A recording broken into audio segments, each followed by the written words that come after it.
Thank you so much for being on board the Transatlantic. What a journey, what a gift. Thank you for being on board. Thank you for reaching out to me. I was so charmed by your note, to be honest. Like, it's clear you're a writer. Like, that was a beautiful, beautiful email. So thank you for that. I'm so excited to cross your ocean. As you know, at Transatlantic, we believe that everyone is an ocean of erratic thoughts and wild feeling, and you must be a wonderful ocean. So let's go through it. Okay. 7 questions like the 7 C's, and hopefully we can give a side of you that many don't know. Are you ready? I'm in. Let's go. First question. In 1972, after Carnival Cruise Line bought its first ship, it began marketing the Mardi Gras as the Golden Fleet. Like Carnival, many of the cruise lines figured out a way to brand themselves in order to allure passengers. So some cruise lines offer freedom, others wow, and still others connection. Each hopes to land onto something that has a simple and unique branding and appeal that can cut through the noise. Now, you sit at the helm of DLA, Deutsch Los Angeles, but DLA because you guys rebranded. And that is my question. Like a cruise line, you transport your passengers, your clients, onto a wonderful journey. What's the unique thing that DLA can offer to them? I love the idea of the SS Deutsch LA. That's, I mean, I can see it. I think we might need a boat. So wow. I appreciate that. You know, I can tell you that we're probably not the cruise for everyone. We aren't the boat that's got that rigid schedule and the sort of hour by hour itinerary. We might be that boat that sort of starts our journey headed towards Spain and ends up in Italy, and no shade to Spain, but Italy just looked better.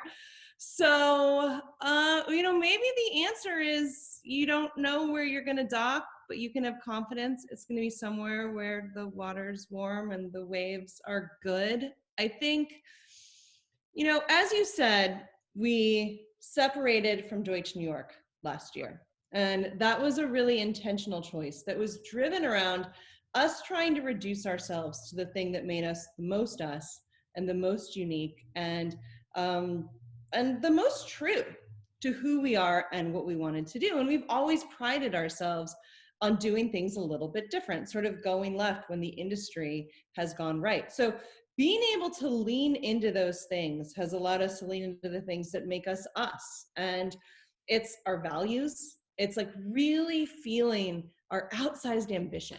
Like people at Deutsch LA show up with this perspective of like, why not me? You know, why not them? Why shouldn't this client be famous? Why not? Why shouldn't they have fans? Why not? And it's just sort of in the cultural fabric of who we are. So I think as we sort of like lean into just our SS Deutsch LA, I think it's really about that and leaning into that spirit, leaning into those values, and also in a really functional and exciting way, leaning into the cultural fabric of Los Angeles.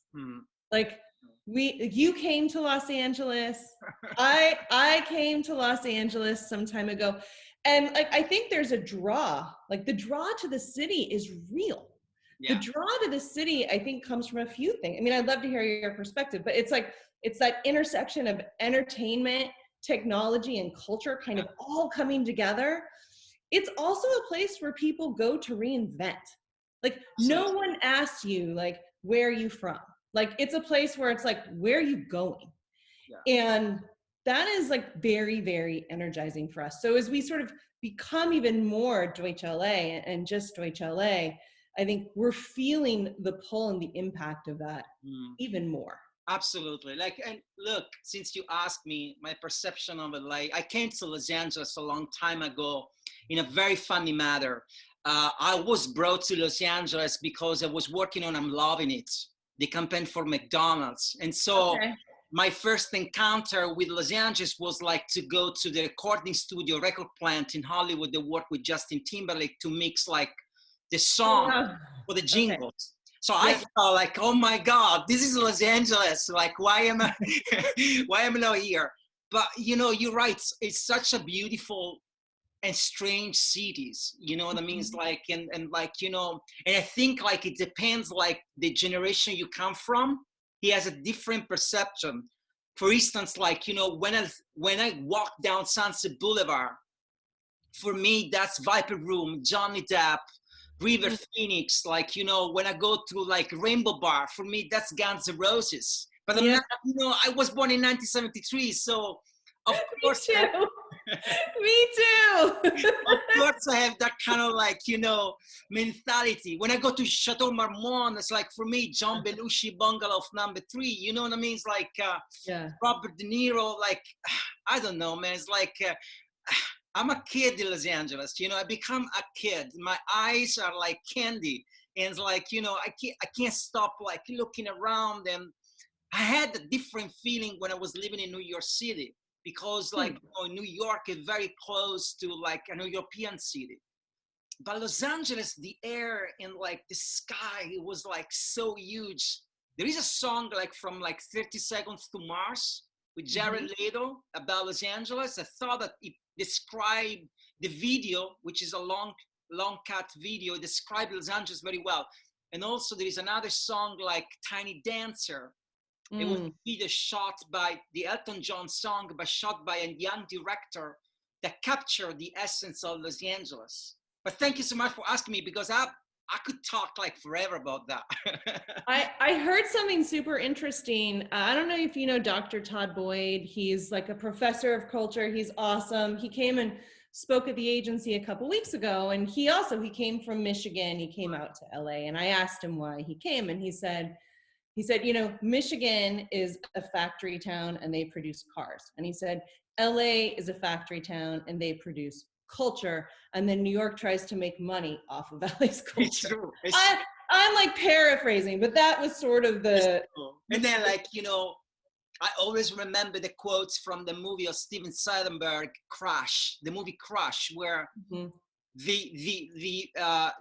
the idea behind Los Angeles, like everybody's like drive his own cars and it's like very isolated, and we bump into each other. We try to crash onto each other on purpose just because we want to be close to each other. I thought like interesting. A very romantic, like, you know, way of describing Los Angeles. Anyway. Yeah, I like that. I haven't seen that movie for a long time. Second question. Okay. Staring at the ocean changed our brain frequency and put us into a very meditative state. It actually scientifically proved. When staring at the ocean, our mind drives into our personal lives, swimming in memories. Now, there is a meditative quote that is one of my favorites, and it goes like this.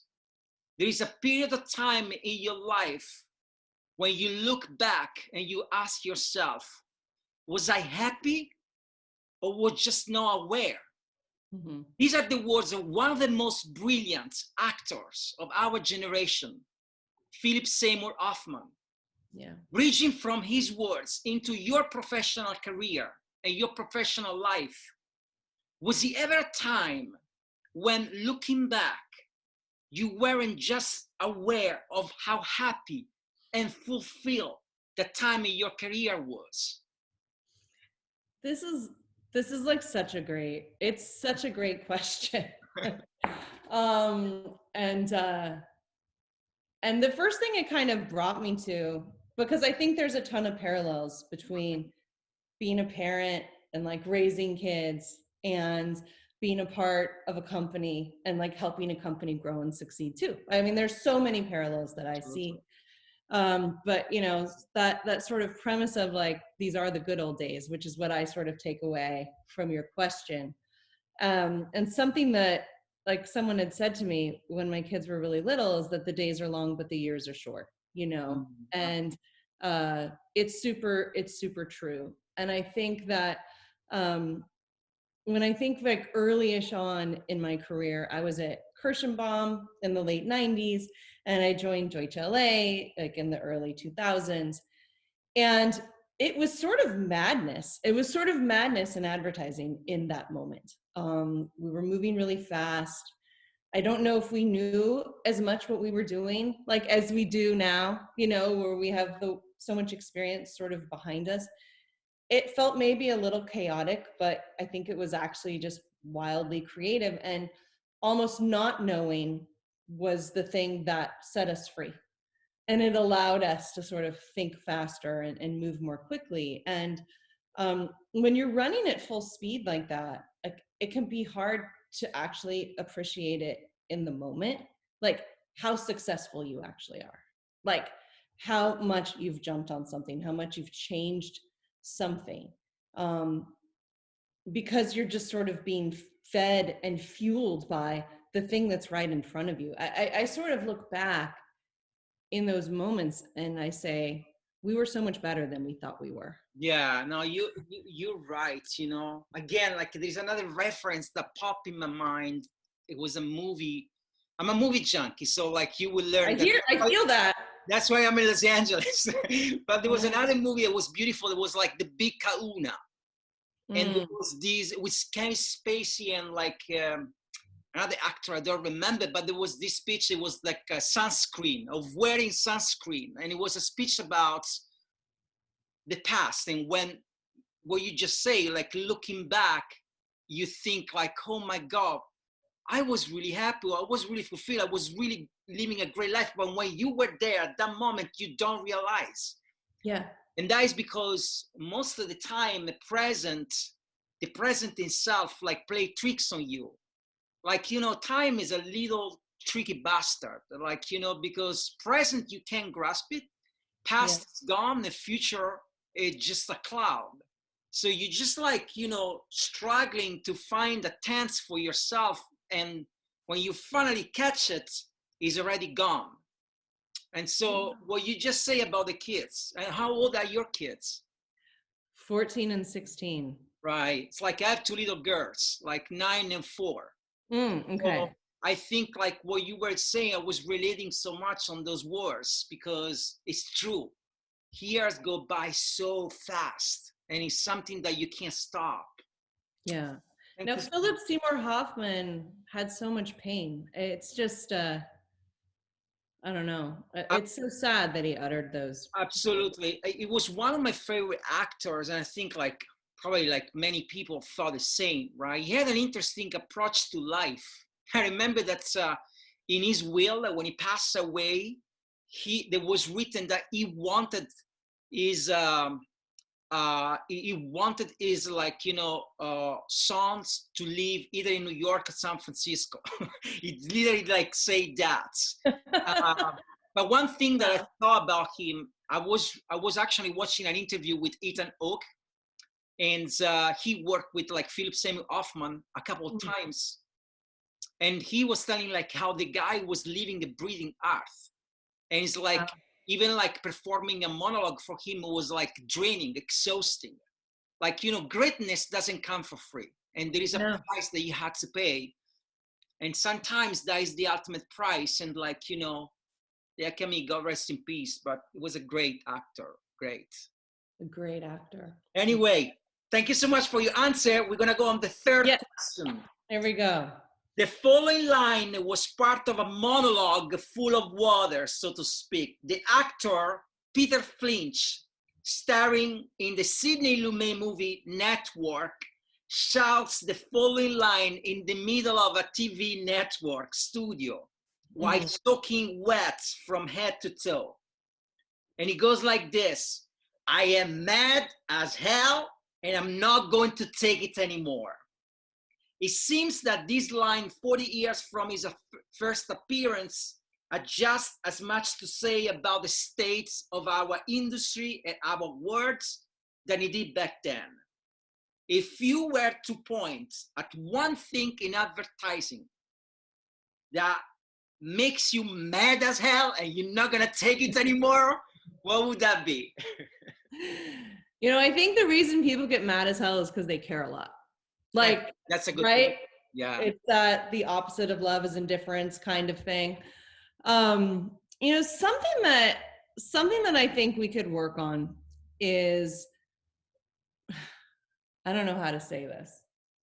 Listen, I think we've made incredible progress in our industry, and there's been such a positive shift in culture for individuals to know their self-worth and to fight for pay equity and for equality. And it's incredible and it's important, and it's something that we really honor at Deutsch LA. And I know that the industry collectively is benefiting from those policies. It's really fantastic. Sometimes I think agencies as a whole in our industry don't also feel their self-worth. They may not understand their value in the same way that the people who sort of operate within them do. And that can result in situations where, you know, brands can sort of push agencies. They can undervalue themselves, they can underprice themselves, and that just creates some negative momentum in our industry overall, right?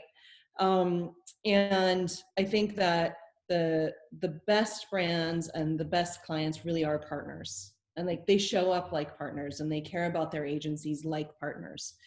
And you know, when we show up and we really care the most about our clients, like we look at clients who do the same. Clients like small clients, maybe CMAB, we've had them 20 years. You know, big clients like Walmart, newer relationship, they show up and they really appreciate us. But I think sometimes in these pitches or things like that, agencies maybe lose how valuable they are, how important they are to a brand's success and like a client's success. And that can have a negative impact on the industry overall. That's a good answer. And like coming from you as a CEO of like a wonderful agency, it's very precious, this answer, because I found that like, you know, the same sentiment is actually is being vocalized like in Italy and in Europe.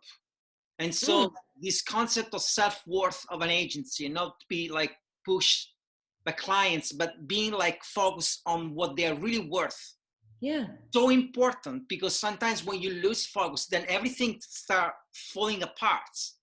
That's and right. I found that even the motivation of the team as a collective, it can crumble and fall apart. So self-worth is a great concept to carry with you and to like protect as a whole agency.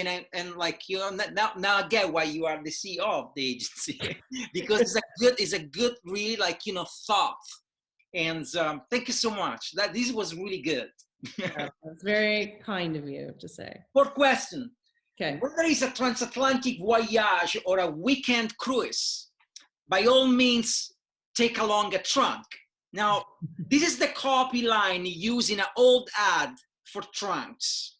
Back in the day, those who were to embark in a transatlantic journey used trunks to pack their belongings, trying to squeeze every single item into them. You were recognized as one of the top women in advertising by Business Insider, a top LA executive by Los Angeles Business Journal, and you earned the American Advertising Federation Mosaic Award for Industry Career Achievement. A lot of accolades. It's like really embarrassing that you're No, I mean, you know, that's to be embarrassed. I mean, honestly, you're just amazing. So you like, you know, it's good to own it. Anyway, if you were to do it all over again, but in another continent, not in America, in another continent, and there is a transatlantic boat waiting for you to just say it right now, what would you put in your trunks? Yeah. Well, first of all, I don't think I'd travel light. Like I never do. So I would be cramming it in. I'd be cramming it in. I mean, the first thing I'd say is my team. Like we have an incredible team at Deutsch LA. Just the best humans, the kindest humans, the smartest humans. They make me laugh. They push me like hard to be better. I need that. I appreciate that. And you know, 2020 was kind of like our transatlantic crossing. Let's be honest, right? There were like big swells and a lot to learn, and we got there together. Like we got there because we all sort of decided we were going to. And so I just couldn't imagine sort of, I'll keep your metaphor going, like pushing off from shore without them. I'm not a sailor. So that would be like by and large the most important thing. I saw your movie guy. I don't know if you watched the Golden Globes the other night. I did. Norman Lear gave that amazing speech. It was my favorite. It was and like, look at what he did. I mean, he has changed the world through the stories he chose to portray on television. Like he's changed all of us. You know, he said, I've never laughed alone. I've never worked alone. And that's why I'm here. And I don't know. It would be that's a great answer. You know, I'm trying to visualize like you packing in the suitcase or your team. All this little, like, you know, team member. I know. Suitcase, and then when you go, wherever you had to go, you unpack, and they all like inflatable balloon. They all like pop out, and like they're gonna. That's beautiful because I mean, you're right. You know, this is not a game that you can play on your own. Mm-hmm. Like, you know, I think like the smartest people in the business, they have the talent to be surrounded by other like people that they are like equally smart or like smarter than them. And so that's, I think, like is the secret. You know, you have a great team and it becomes like a true family. Even that sounds like a cliche, but it really can support you and back you up and enhance you. Like it's literally like when you are like, you know, in design now, like, you know, you are doing like the filter on Instagram and you need like to enhance your picture. Like you use all those filters, like those are like, you know, the people are, I'm sorry. I like it. No, you're right. Of course. Of course. No, that's great. That's great. I love, and like, you know, it's great to know that like, you know, the CEO of a company value the team so much. That's a great thing. I just need a big trunk. I just need a big little trunk. Okay, fifth question. Okay. In 1991, 8 scientists embarked on a space colony journey to establish how mankind could survive on Mars.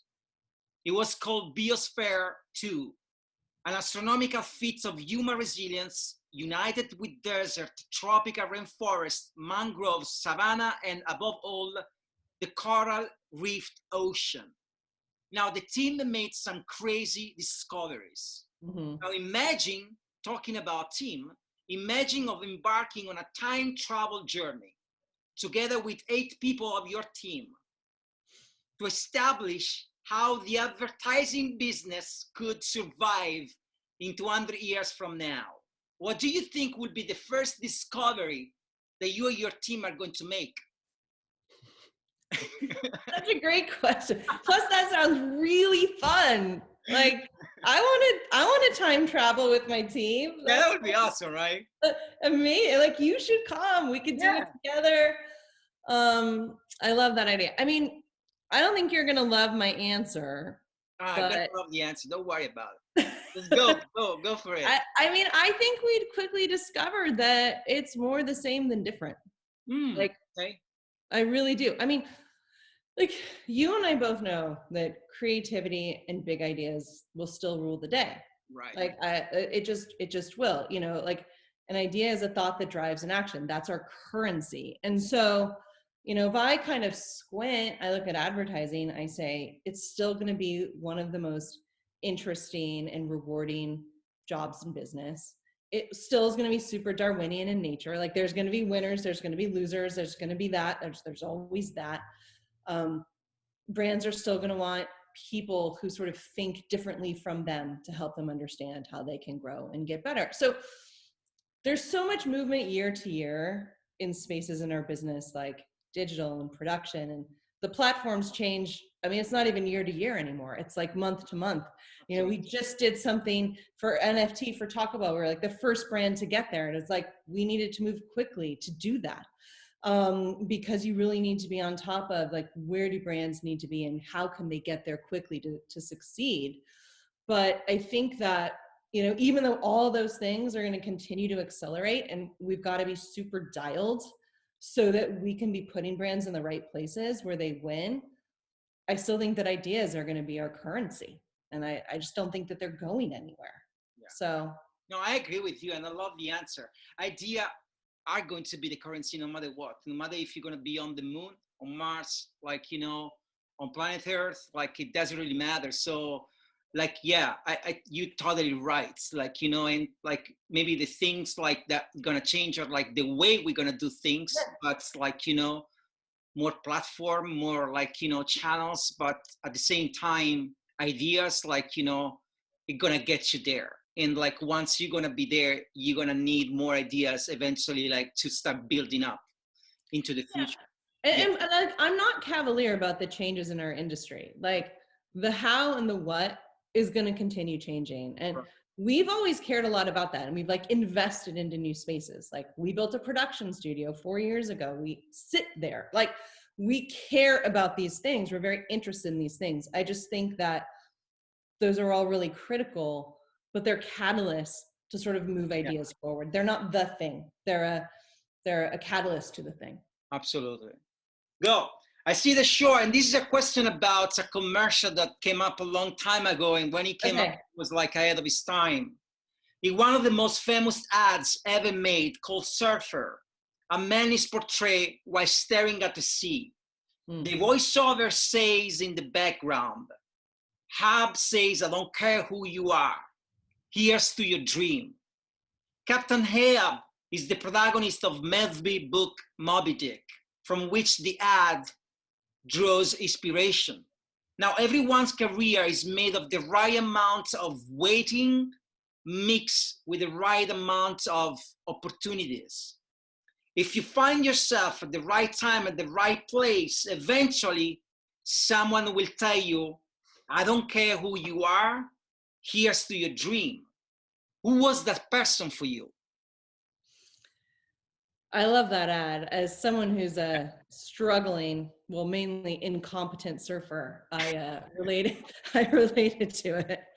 You know, when you're a kid and there's someone that's just sort of larger than life for you, they're kind of like your own version of a superhero. Like for me, that was my dad. Like I always looked at what he accomplished and kind of the person he was, and I just idolized him.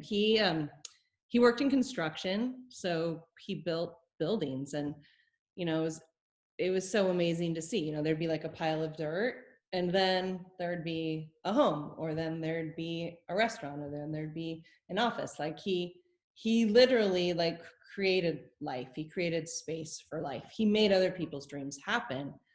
And I guess he always kind of made me feel like my dreams could come true too.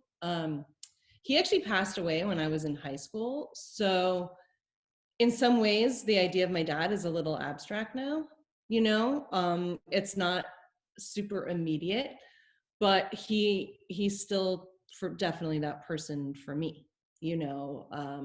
I still think about, you know, the thrill he'd have, you know, at sort of seeing success for me in my life. And I think for sure he would like hold up a beer and say, here's to your dream. Like he's still that for me. It's just, it's a little intangible, I suppose. That's beautiful. You know, I always riff on like my guest like answers, but I'm gonna let this sit. Because, that's cool. You can let it sit however it works for you. So beautiful. Truly beautiful. Like, you know, and I love the image of your dad, like with a beer in his hands, like say, here's to your dream. And he must be so proud right now. But that's nice to say. Thank you. Good, man. Okay, for all our guests, we have one question, and here it goes like this. If you were to name the wind that blows your sail, what would that be? Yeah. I bet you get a lot of the same answers to this question, because the honest truth is it's my daughters. Of course. They are absolutely the wind. You know, they're teenagers now. It's like such a wild thing. You spend years, like you're in it, you know, teaching and nurturing them, and then one day you're still doing that, but they're also kind of like teaching you. Yeah.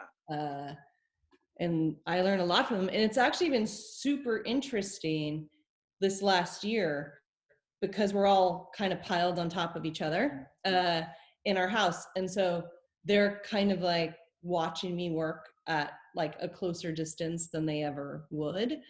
And that's kind of cool and weird too. Like my 16-year-old daughter, like I spent all those years doing her hair. Now she like does my hair in the morning. That's awesome. That's weird.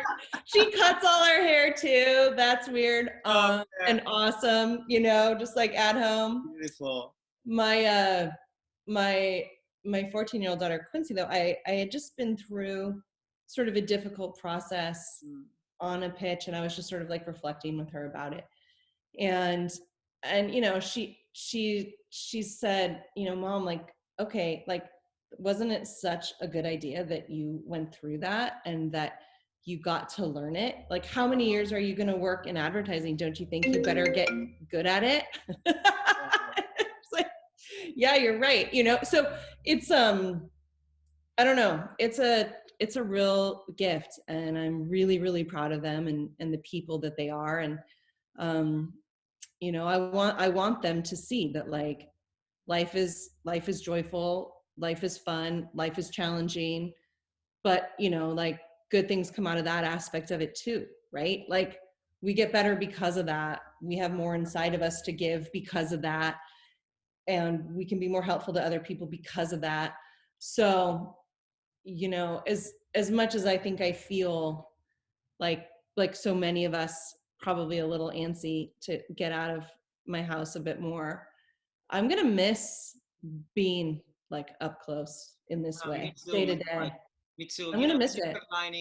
The silver lining for me is actually spending like, you know, having lunch, dinner with my daughters, like, you know, at like, you know, 1 p.m. and like an 8 p.m. It's like I used to do it when I was growing up, like back in Rome, like, you know, in Italy, it's like you have truly like, you know, time to go around the table, like just like twice, like in a day, you know. I thought it was so beautiful. And now that I can do that, like, you know, and like what you just say about your daughters, like, and those like comments that they made, like one doing your hair and the other one, like, you know, witnessing you going through the pitches, like, are so precious, because I do believe that even they are forming their own personality, eventually one day they understand that they are made of you. Like, you know, I, for instance, understood like later in life that's I'm a very weird mix as a writer, because my mom was a literature teacher and my dad is a pharmacist. So I'm actually like half drug, half words. Like, you know, because I grew up like with like drugs and like drugs, medications, like, you know, and like, you know, literature. And so in fact, one of the projects that I did a couple of years ago is called Chemical Stories. And literally I put together my mom and dad, like, you know, in my head. Yeah. Oh, wow. I think that's, you know, later in life that we realize that's like your daughters, there are ingredients that come from you. Yeah. And they are re-elaborated in a certain way. Anyway, Kim, cool. Thank you so much for being on board on Transatlantic. It was an amazing journey. I loved your answers, and I wish you all the best. And thanks for your time. Thank you. This was fun. This was the best part of my day. Thank you so much. Bye-bye.